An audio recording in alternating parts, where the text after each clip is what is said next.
The tallest brick lighthouse in America had to be picked up and carried 2,900 feet inland because the ground it was standing on would not stay still. The northern end of an island off Maryland is moving west at 35 feet a year. North Carolina has spent $72 million since 2010 repairing one road that the Atlantic keeps taking back.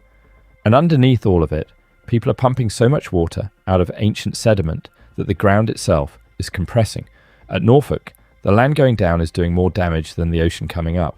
The east coast is not disappearing. It is moving. It was never supposed to stay. 25. In 1870, they finished a lighthouse at Cape Hatteras, just under 200 feet of brick, about 1.25 million of them, fired at a kiln on the James River in Virginia. They put it a safe 1,500 feet back from the ocean. By 1970, the water was 120 feet away. By 1980, 50. So in the summer of 1999, America picked up 4,830 tons of brick and moved it. 23 days, 5 feet at a time, on hydraulic jacks, with 60 sensors watching for cracks. On the 1st of July, they managed 354 feet in a single day. $11.8 million to move a building because the coast underneath it would not hold still. Hold that. We come back to it at the end, and by then it means something different. At 24, an island can move without going anywhere. Assateague, off Maryland and Virginia, is 37 miles of sand. In a storm, water carries sand from the ocean side up over the island and drops it on the back. Do that for a century and the whole island walks west, leaving its old self behind. Geologists call it rollover. The Park Service calls it transgression, which is a nicer word for the same thing. Assateague's natural rate is about 3 feet a year. Its northern end has been doing 35, 23. That's not weather, that's us. And it starts with a storm in August of 1933. A hurricane cut a channel straight through the sand, separating Fenwick Island from Assateague.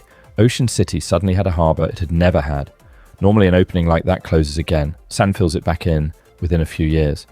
This one was not allowed to. Federal money went in immediately. The Army Corps finished the North Jetty in October of 1934 and the South Jetty by May of 1935. An accident became permanent because somebody decided it should be. 22. We already covered the sand America buys. This is what happens after you buy it. The sand goes on the beach. A storm takes it. You buy more sand. On Hatteras Island, the Park Service costed out protecting the northern section of Rodanthe, 3.8 million cubic yards, about $40 million, and it buys you 5 years. Repeat that every 5 years for 30 years and you're at 175 million. Over 15 years, the Park Service worked out. Nourishment costs roughly 3 times what it would cost to simply buy the houses. 21. Here is the thing about the jetties at Ocean City. Sand on this coast travels north to south. It always has. The jetty at Ocean City stood in the middle of that river of sand and stopped it. Ocean City got a wider beach, wide enough for a new parking lot. Assateague, immediately downstream, got nothing. The Corps has calculated the shortfall at about 189,000 cubic yards a year, and roughly 8.6 million cubic yards cumulatively. Look at any aerial photo of that inlet today.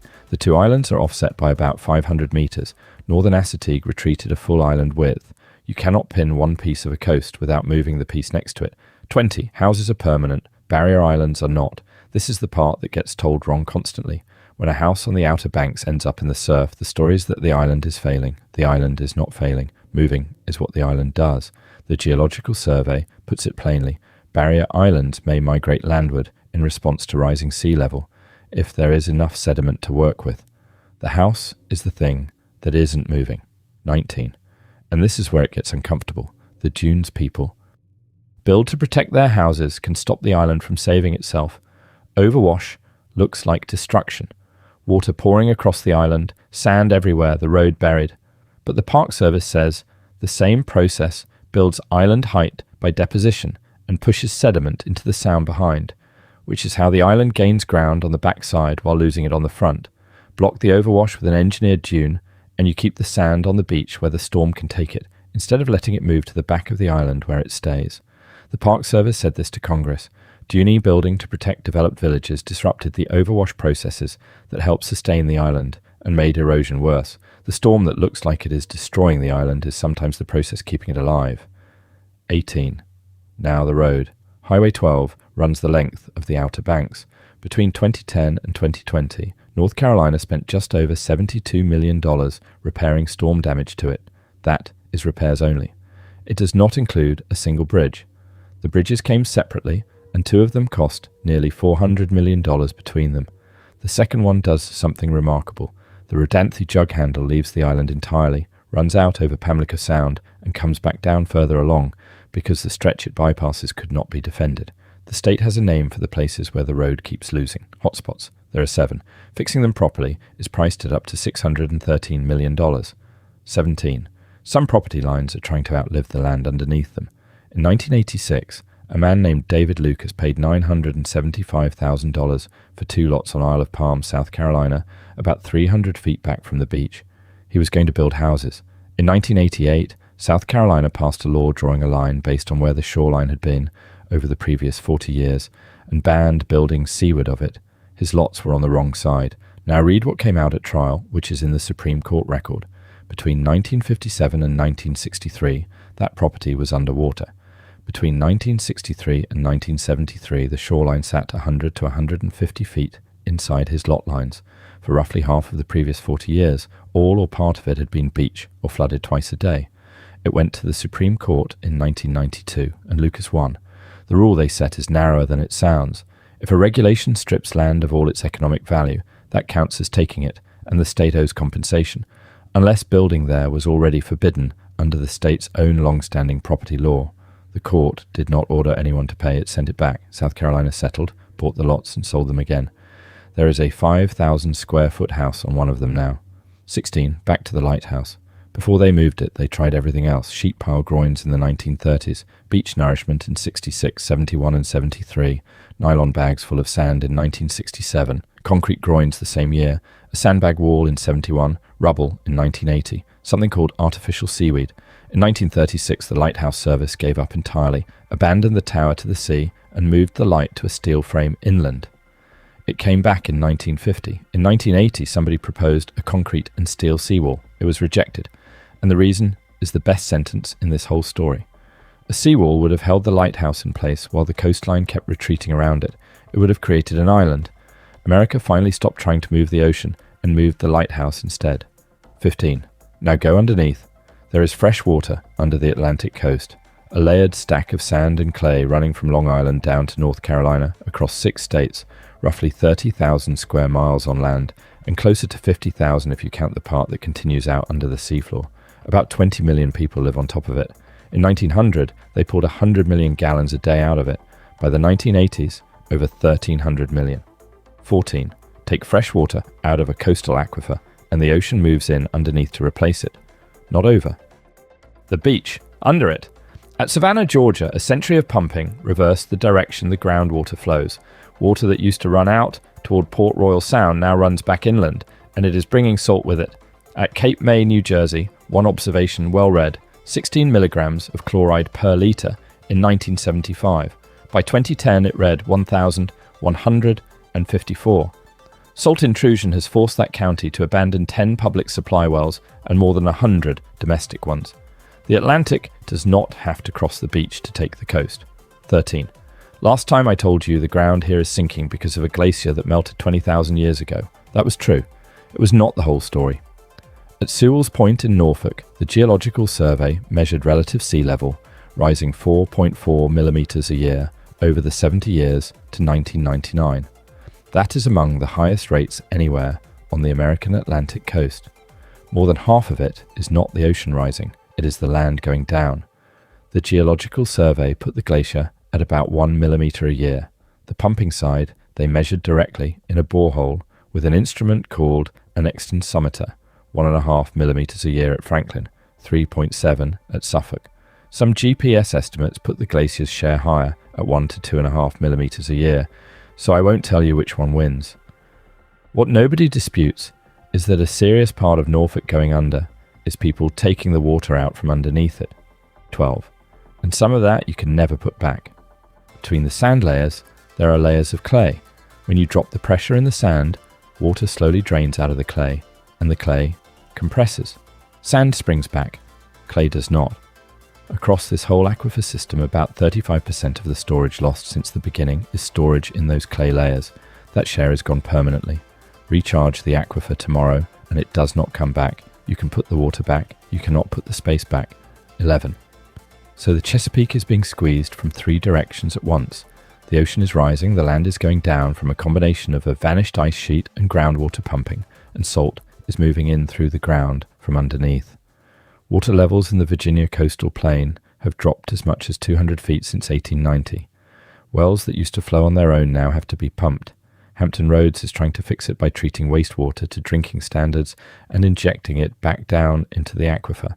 The plant opened in 2018 at 1 million gallons a day. Hampton Roads says it is drawing about 155 million. Which one of these 15 did you already know? Tell me in the comments because I want to see where the line is. 10. Now go out.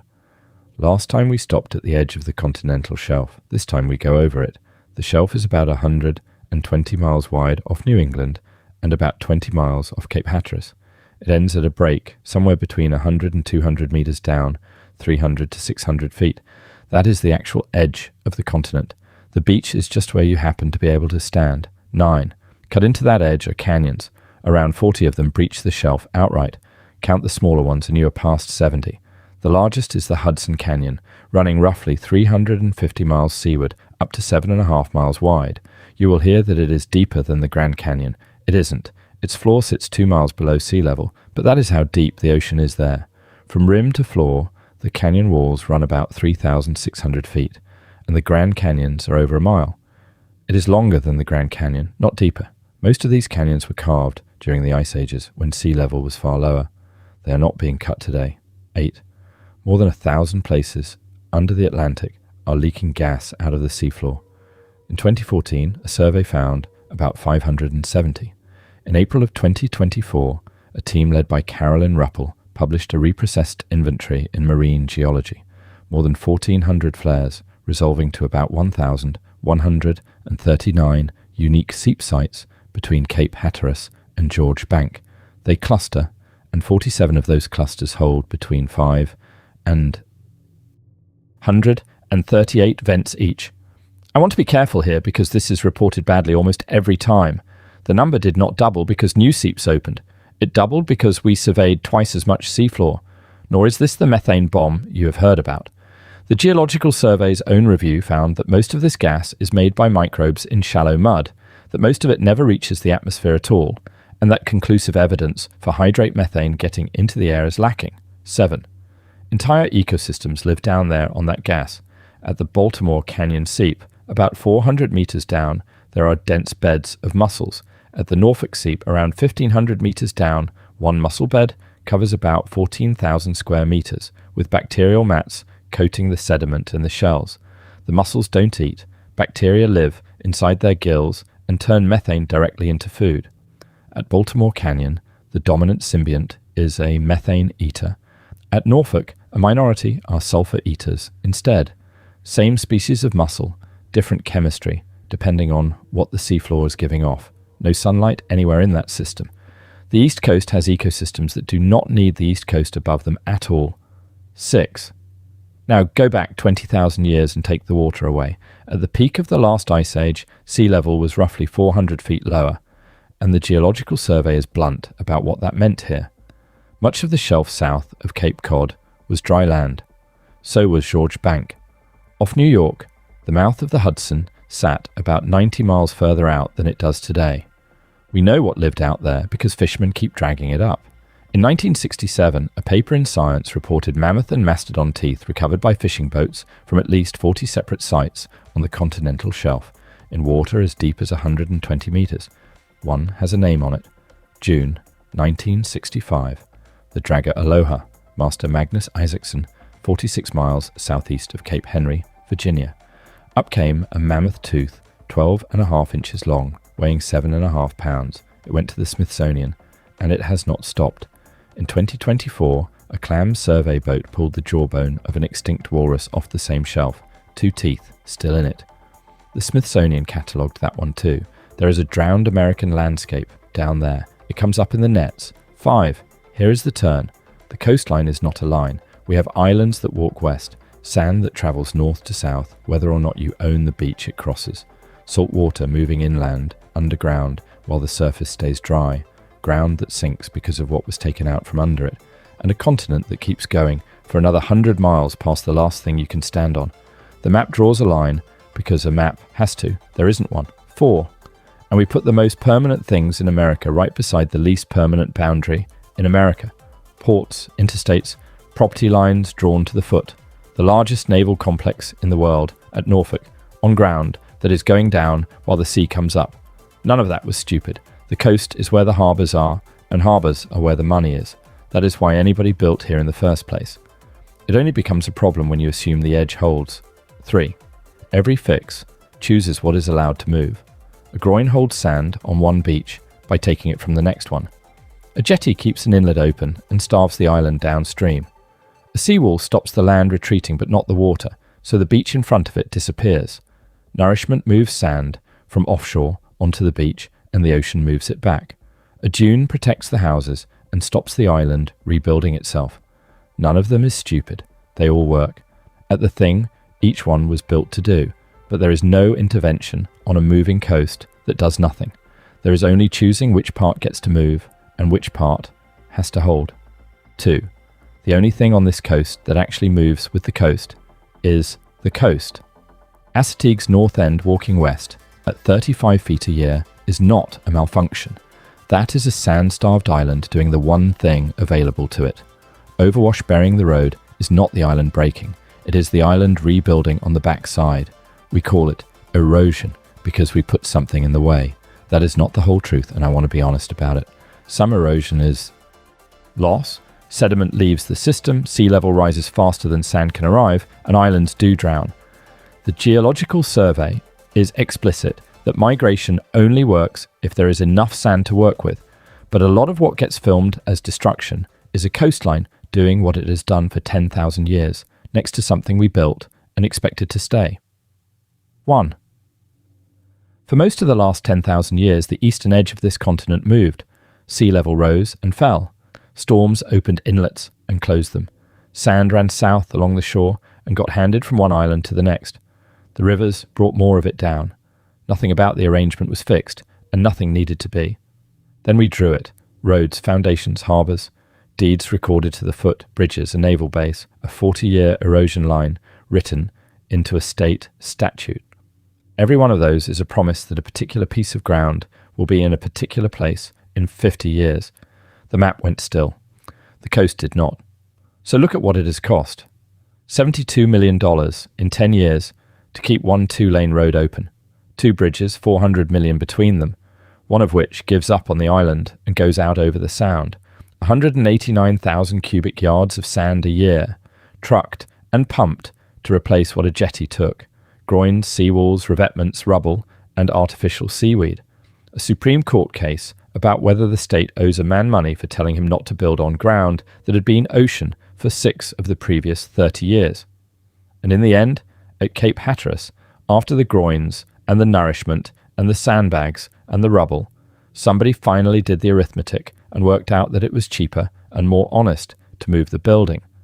1,500 feet from the sea in 1870, 120 feet by 1970, 2,900 feet inland in 1999, 4,830 tons of it at 5 feet a shove. The Park Service said, at the time, it should be safe for about a century, which is another way of saying they expect to have this conversation again. What looks like the East Coast destroying itself is mostly the cost of forcing a moving system to stand still. The East Coast isn't disappearing. It is doing what coastlines have always done.